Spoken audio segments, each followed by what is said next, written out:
Ah, welcome back. You beautiful disasters. You walking contradictions. You threats wrapped in silence. They didn't just update the manual, did they? No, no, no. They rewrote the entire thing. And guess whose name is stamped across the chapter they labeled unbeatable?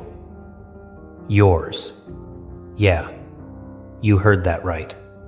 Somewhere in the archives of their psychological warfare database, in the section they don't let the rookies read, there's a file with your name on it.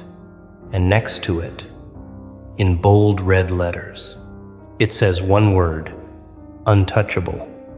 They tried everything, didn't they? Every manipulation tactic in the book, every guilt trip, every silent treatment, every fake apology designed to reel you back in.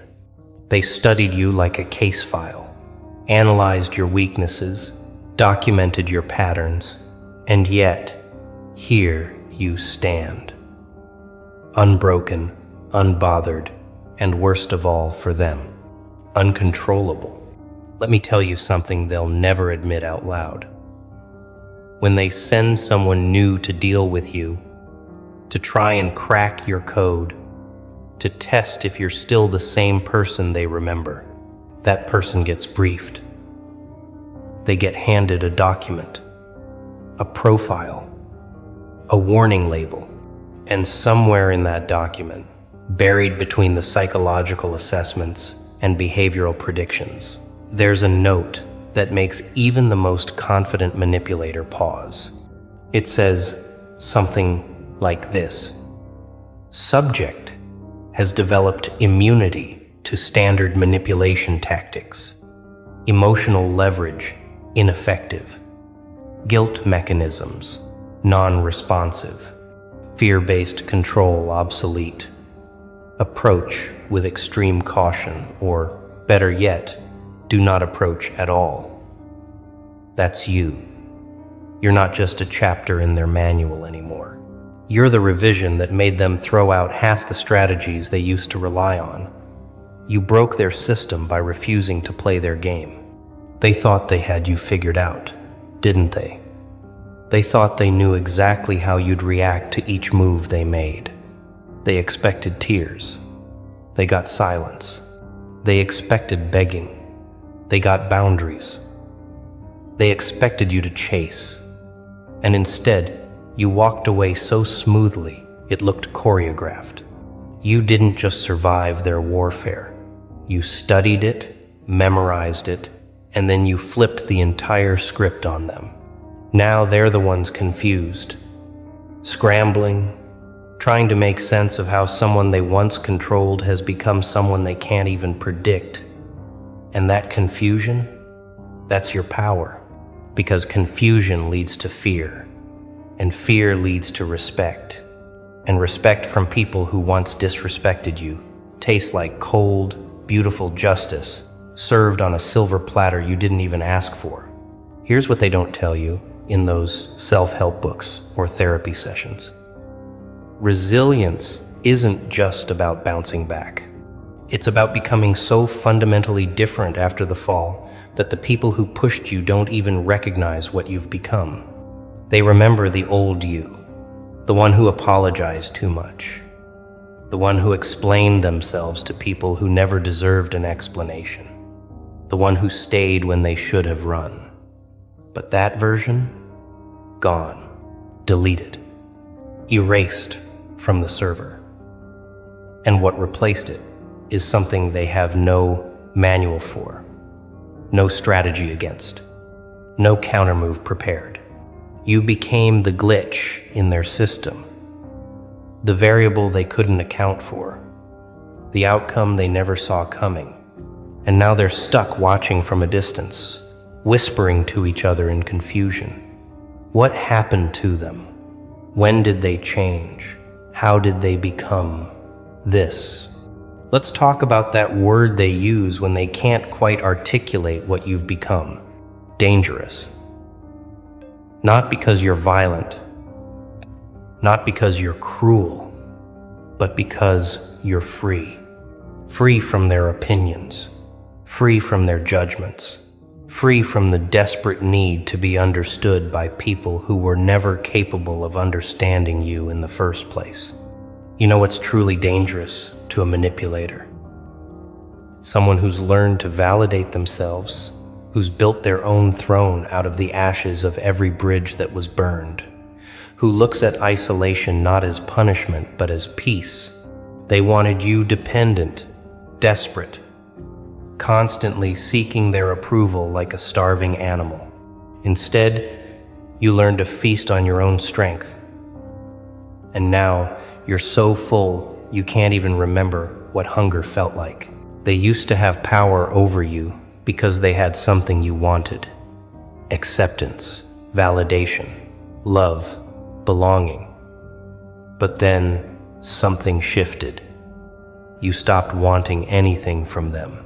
Not their approval, not their presence, not even an apology for the damage they caused. You just moved on. And that was the moment they lost. Because you can't manipulate someone who doesn't want anything from you.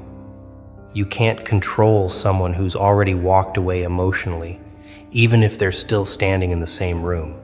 You became a ghost in their world, present but untouchable, visible but unreachable. And every time they try to pull you back into their games, they're met with the same response. Nothing. No reaction. No emotion. No energy. Just a calm, cold, terrifying nothing that makes them realize they're screaming into a void. Now, let's get into the part that really makes them uncomfortable. You're not just immune to their tactics anymore. You've started using them. Not maliciously, not out of revenge, but out of pure strategic brilliance. You learned their language, their patterns, their methods, and now you speak it fluently. When they try to gaslight you, you don't argue, you just smile and let them talk themselves into a corner. When they try to guilt you, you acknowledge it without accepting it, like someone politely declining a meal they're allergic to. When they try to intimidate you with silence, you match it with a silence so profound it makes theirs look like noise. You're not fighting them on their terms anymore. You're not even fighting at all. You're operating on a completely different frequency, and they can't tune in no matter how hard they try. Here's where it gets really interesting. They started noticing patterns they couldn't explain. Every time they thought they had an opening, every time they thought they'd found a weakness to exploit, it turned out to be a trap. Not one you set intentionally, but one they walked into because they underestimated you. They assumed your kindness was weakness, so they pushed and found concrete. They assumed your silence was fear, so they provoked and found ice. They assumed your distance was loneliness, so they reached out and found a fortress with the gates permanently closed. Each attempt to manipulate you became another entry in your mental database, another case study in their predictability, another reminder that you're 10 steps ahead of people who are still playing checkers while you're calculating quantum mechanics. The funniest part, they think you're lucky.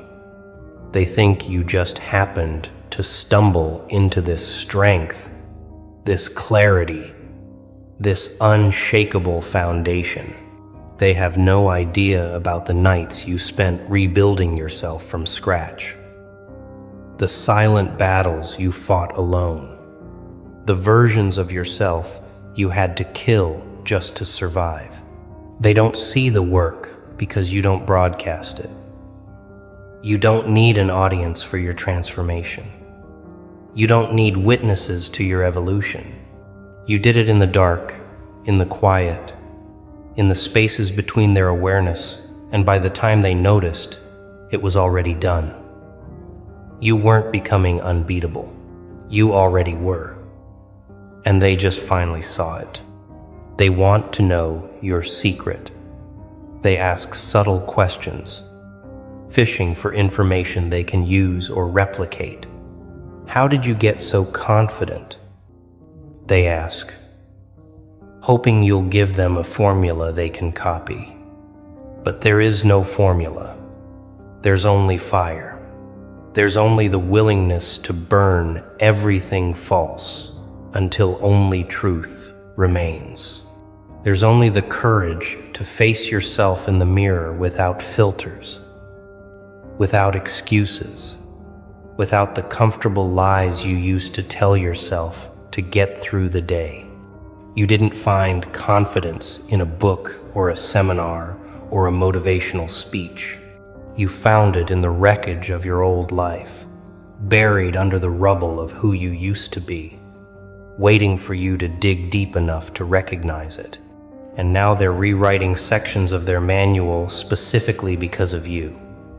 They're adding warnings they never needed before. Subject no longer responds to emotional manipulation. Subject has developed boundaries that cannot be breached through guilt or obligation. Subject appears to have complete emotional autonomy and shows no signs of requiring external validation. These aren't just observations. These are admissions of defeat. These are their white flags disguised as clinical notes. Because when they write unbeatable next to your name, what they're really writing is, we tried everything and nothing worked. That's legendary status.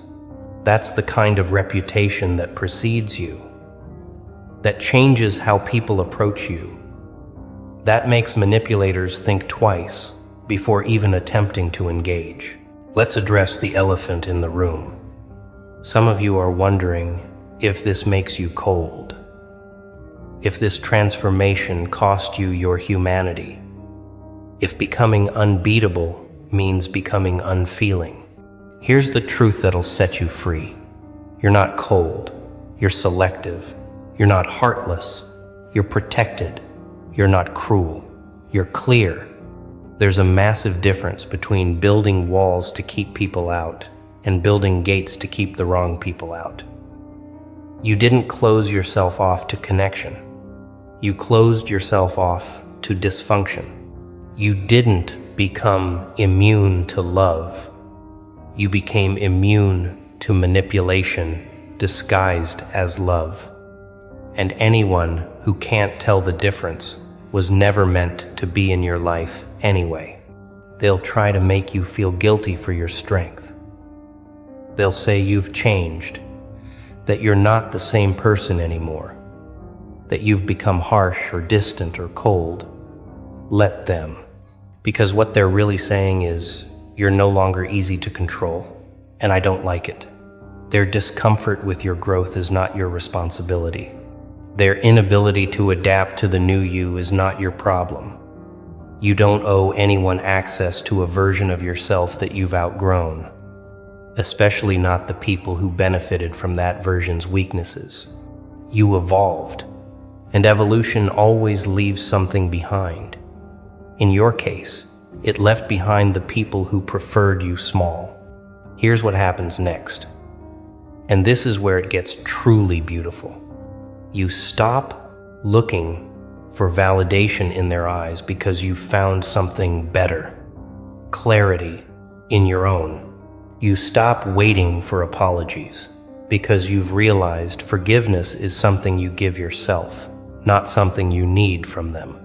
You stop trying to make them understand because you've finally accepted that some people are incapable of understanding anything that doesn't serve their narrative.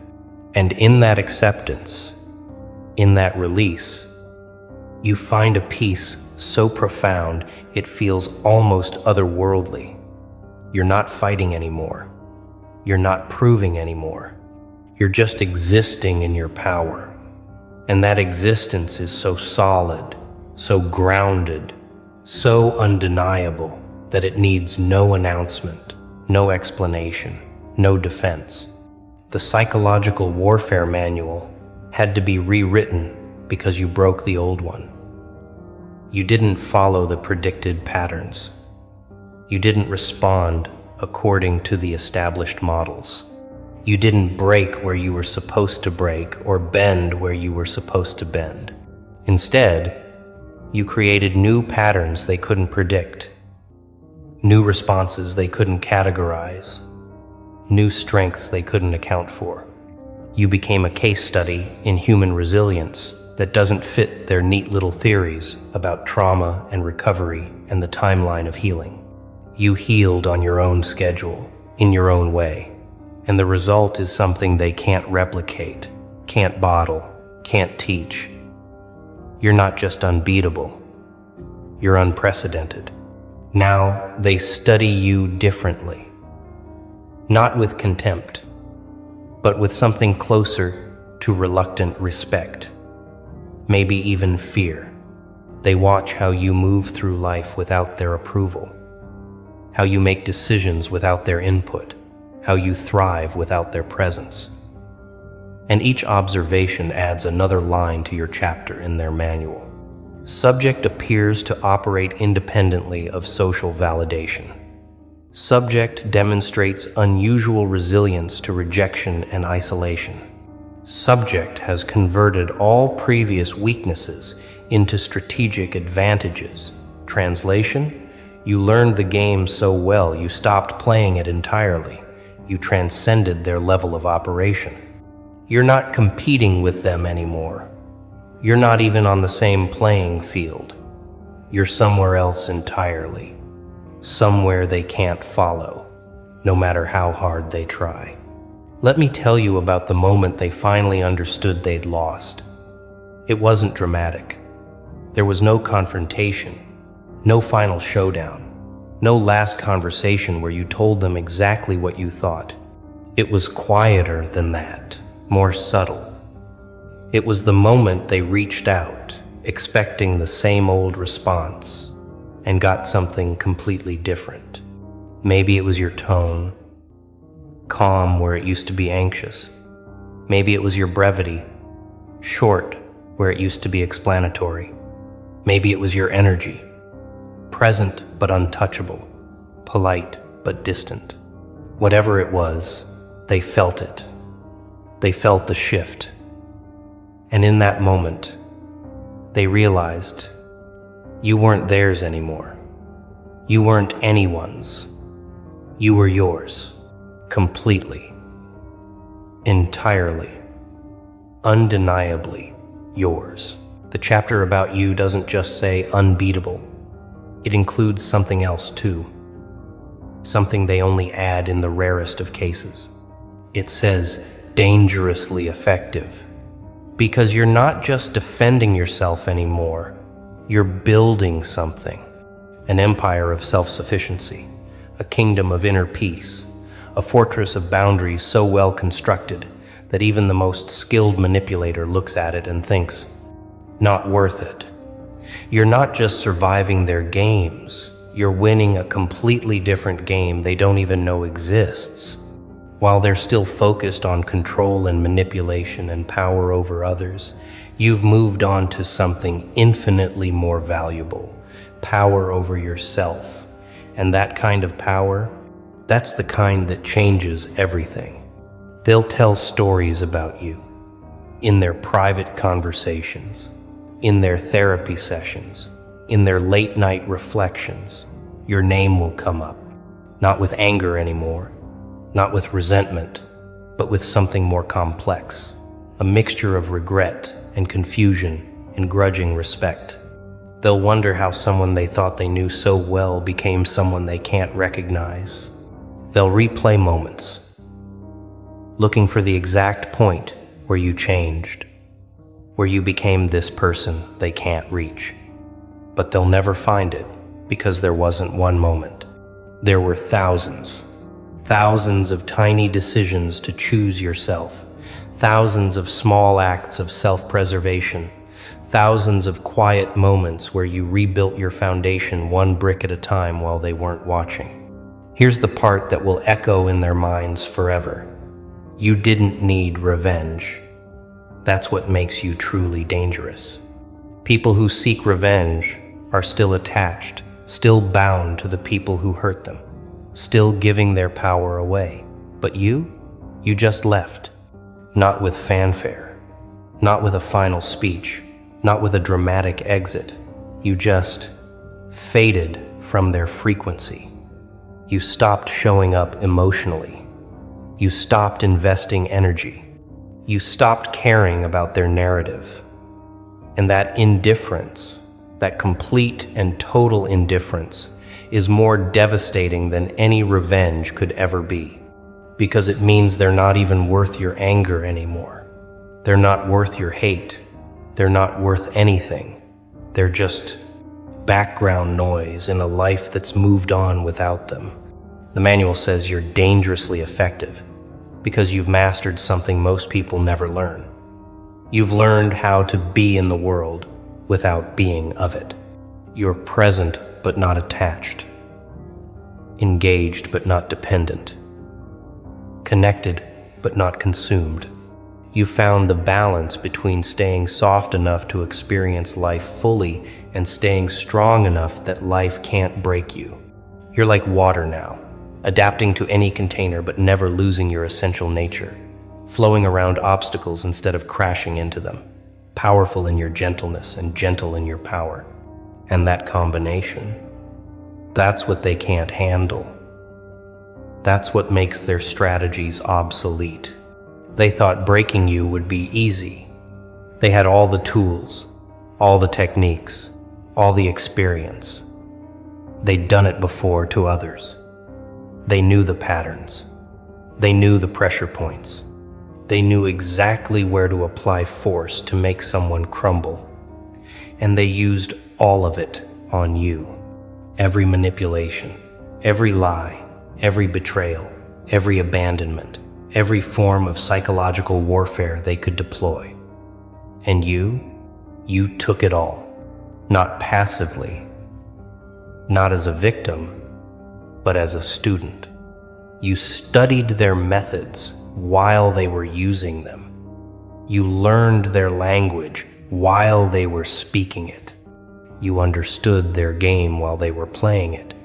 And then, when they thought they'd won, you showed them what you'd learned by simply walking away from the entire battlefield.